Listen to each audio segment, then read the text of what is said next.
ICC champions trophy ടീമിനെ തെരഞ്ഞെടുക്കാനായി മുംബൈയിൽ ചേർന്ന സെലക്ഷൻ കമ്മിറ്റി യോഗം 2 മണിക്കൂറിലേറെ നീളാൻ കാരണമായത് രണ്ടാം വിക്കറ്റ് കീപ്പറെ ചൊല്ലിയുള്ള തർക്കമെന്ന് റിപ്പോർട്ട്.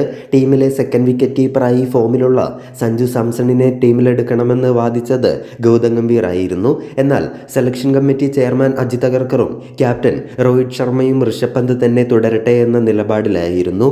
ഇത് സംബന്ധിച്ച തർക്കമാണ് സെലക്ഷൻ കമ്മിറ്റി യോഗം 2 മണിക്കൂറിലേറെ നീളാൻ കാരണമെന്നാണ് സൂചന. തർക്കത്തിനൊടുവിൽ ഗംഭീറിന്റെ ആവശ്യം തള്ളി ഋഷഭ് പന്തിനെ ടീമിലെടുക്കാൻ സെലക്ഷൻ കമ്മിറ്റി തീരുമാനിക്കുകയായിരുന്നുവെന്നും ദേശീയ മാധ്യമങ്ങൾ റിപ്പോർട്ട് ചെയ്തു. സെലക്ഷൻ കമ്മിറ്റി യോഗത്തിന് ശേഷം അഗർക്കറും രോഹിത്തും നടത്തിയ പത്രസമ്മേളനത്തിൽ സഞ്ജുവിനെ ഒഴിവാക്കിയതിനെ സംബന്ധിച്ച ചോദ്യങ്ങളൊന്നും ചോദിക്കാൻ മാധ്യമപ്രവർത്തകർക്ക് അവസരം ലഭിച്ചതുമില്ല.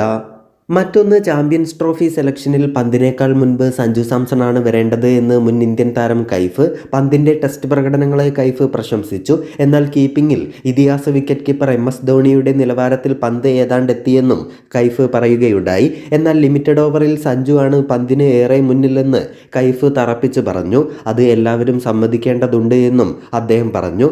യാഥാർത്ഥ്യം തിരിച്ചറിയേണ്ടതുണ്ട്.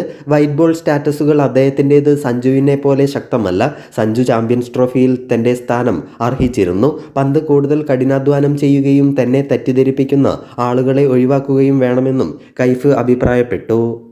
എന്നാൽ സെഞ്ചുറിക്ക് പിന്നാലെ സെഞ്ചുറി അടിച്ചുകൂട്ടുന്ന സഞ്ജു സാംസണിനെ ഒഴിവാക്കുക എന്നത് കടുപ്പമേറിയ തീരുമാനം തന്നെയാണ്.